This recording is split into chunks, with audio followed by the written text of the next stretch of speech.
Good morning, everybody. Jim Feist and Hank Goldberg here in Las Vegas. And Hank, yesterday was a sad day. We lost a great player, great person in Frank Robinson. I know you knew him personally very well, and that was a big loss for all of his friends, his family, baseball fans, sports fans in general, and I know you personally as well. Well, when we were covering the Kentucky Derby for ESPN, and he came on our pre-race show with me and Kenny Mayne. He and Hank Aaron together, and that was quite a few minutes. I called ESPN to see if they could find that in the archives. It would be great if they could replay it. And Frank was a feisty guy, and I knew him well, and he sat down, and when I introduced him, I said, "This is one of the great all-time hitters in the history of the game." And he said, "What do you mean, one of the?" And he was, he probably, when he was traded from Cincinnati to Baltimore, that was probably the worst trade in the history of baseball. Remember it? Yeah, I do. I do remember that. Yeah. Okay. Can you answer who he was traded for? Oh, no, I couldn't do that. No. Oh, well, then you didn't remember it.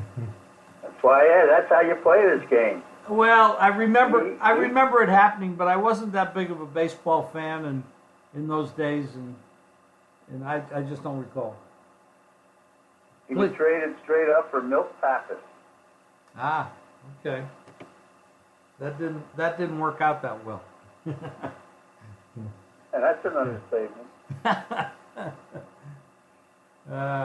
He was the only player to be the MVP in both leagues in the history of the game.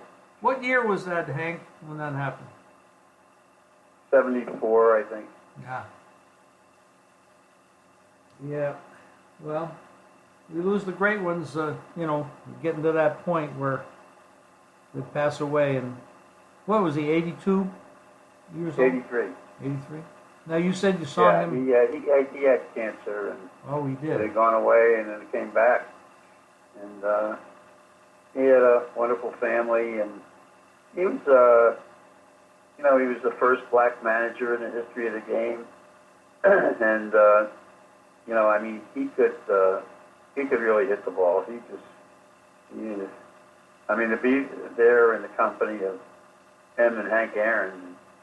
Hank Aaron wanted me to teach him how to play exactas. I said, "Hank, you teach me how you were able to hit all those home runs, and I'll try to teach you how to hit exactas." That's the deal. And he sat down with me and told me why he was a successful hitter. It was his eyesight. He said he had exceptional eyesight. He could follow the ball when it left the pitcher's hand, and he was always ahead of the pitchers. Wow, that's an incredible story. Well, I'm sorry for your loss. I know you were friends and everyone out there. Not to say there's no good way to segue into this, but we have a big college basketball card tomorrow. Yep. And again, congratulations on your winning streak continuing. You've been red hot. Yeah, we had a big night last night. And Furman covered again. Another double-digit win for them. I've pointed that out a few times on this show. And they just, nobody pays any attention to them, and they just keep winning by 20 points. And so they had a big win. And Monmouth got a nice win over St. Peter's in New Jersey, if you follow that.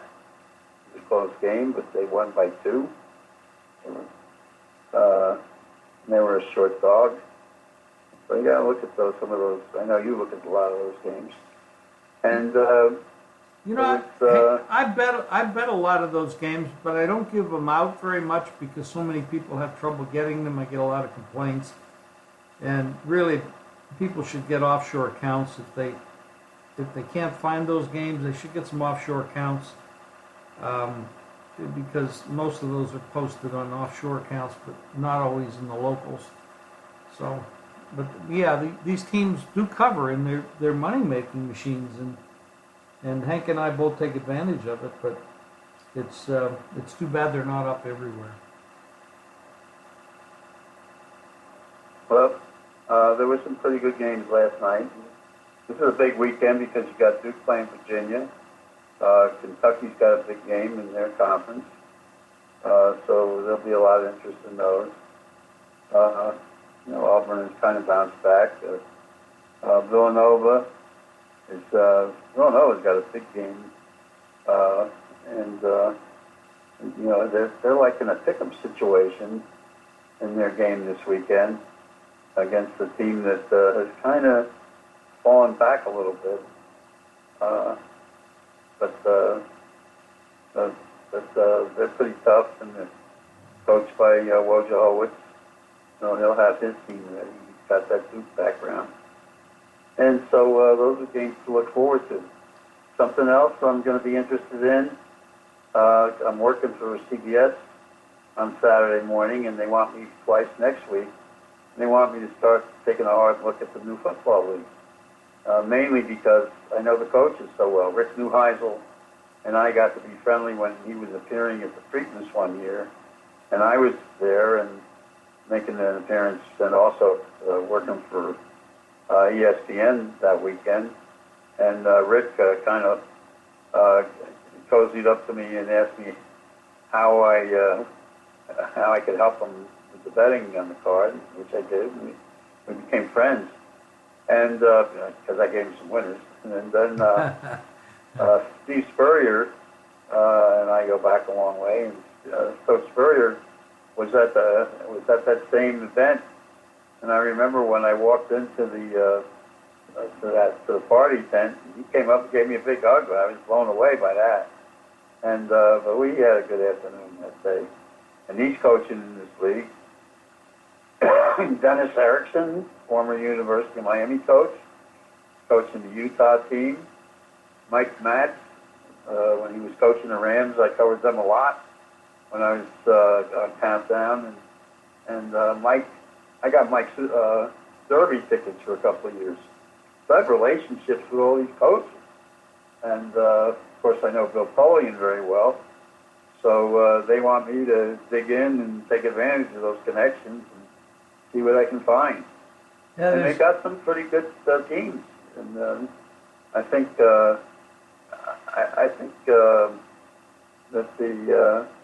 the one of the teams in the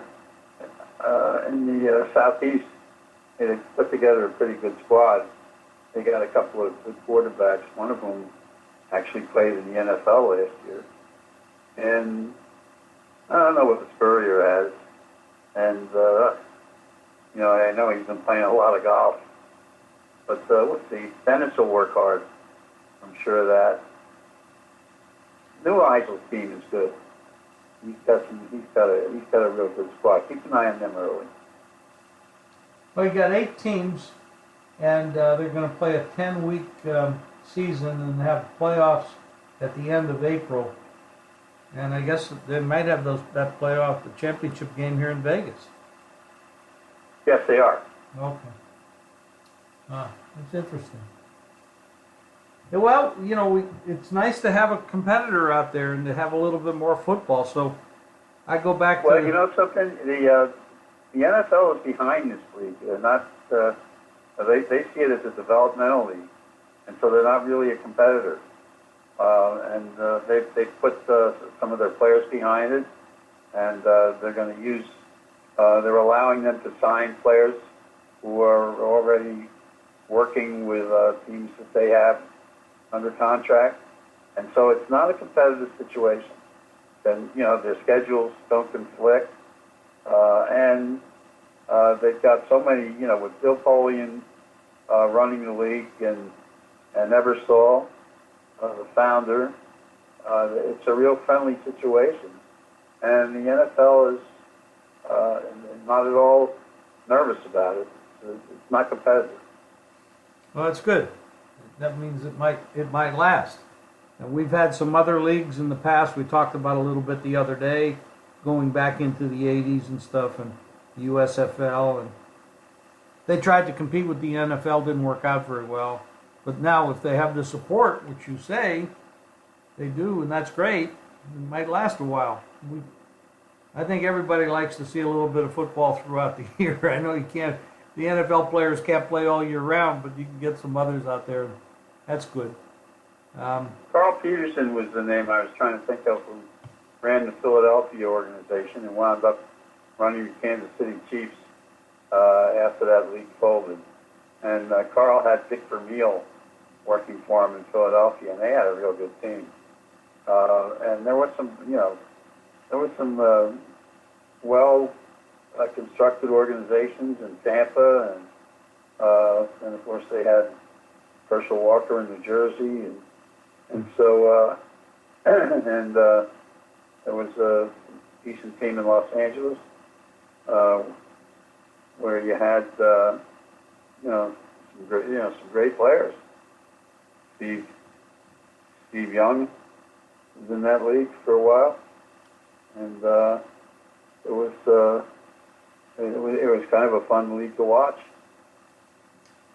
Hank, I know you're a little bit under the weather from yesterday. You didn't feel well. Getting into basketball a little bit. What's going on with Michigan State? They've lost 3 straight games in college hoops. Play in Minnesota tomorrow. They're at home, and you got this other matchup with Michigan and Wisconsin, which is another great matchup because Wisconsin's taken off playing very well. So the 2 Michigan teams, Michigan and Michigan State, have stubbed their toe a little bit lately. Well, Michigan State has injuries. They lost their best player a few weeks ago, and so he's struggling a little bit because of the injuries situation. Michigan is just kind of slumped a little bit in that they are not shooting the ball very well from outside, and Michigan got where they were with great ball distribution and their ability to get open looks inside, and they suddenly converted to a 3-point shooting team. And if they're cold, they have trouble. By the way, Kansas lost a player who was averaging 15 points a game. He's out for the season, and they're in big trouble. And of course, they lost to Kansas State the other day. So Kansas is, I don't think they're going anywhere this year. Yeah, so some of the teams you could depend on to get better at this time of year are kind of on the downside. Yeah, Kansas has had a rough time with injuries this year. They lose the big guy early, and then now, and they've lost 3 of their last 4 games. I mean, 3 of those, of course, were on the road. They're at home this week against Oklahoma State, which, Oklahoma State is very beatable, but and they've been pretty bad lately, losing 5 out of the last 6. So it's a game for Kansas to win against a weaker competitor, but overall, like you said, Kansas is hurting, so they're probably not going anywhere. Team that's been a little bit of a surprise lately has been Penn State.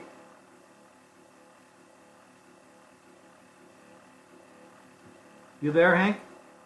Yeah. Okay. I said the team that's been a little bit of a surprise lately has been Penn State. Yeah, they have. They've turned it around a little bit, definitely. You're not the you talk about teams a lot that people don't really focus on. There's a team that's 17-5 against the spread, and almost nobody ever talks about them except you. That's Hofstra.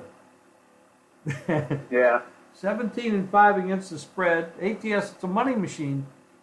You've caught on to these teams early in the season, and you've ridden them pretty well. You know what the line was on Hofstra last night? I'll tell you in a second because I got it right here. I'll tell you right now. It was like 23. Against Elon, yes. And they covered easily. They won by 41 points. I mean, they've I all... looked at the game, and I had 3 games I was going to play. That one, Monmouth, and Furman. And I played Monmouth and Furman, and I saw that 23, and I got a little nervous, and I didn't go with it, and I was kicking myself afterwards. Well, listen to this. The line, there was a big bunch of money that came in later and drove the game down to 18. So Yeah. I mean, I don't think those people are very happy right now. They lost the game by 41 points. But Hofstra is a monster. Well, there was a rumor about a Hofstra player who was not going to be able to play last night. I don't know what happened with that. And yeah, so these are the kind of spots that Hank's been very good at finding. And if you want to get Hank's picks, go to jimfeist.com. Hank's plays are up there not only today, but for the whole weekend. And Gonzaga was another team that came through last night. Yep. What they win by 30? Yeah. Yeah, they're going to be a very competitive team when it gets to the NCAA tournament. Definitely strong. We got another team out here in the West that's going to be strong. Nevada, a very strong team. Yeah. You know, they were good last night. Washington was good last night.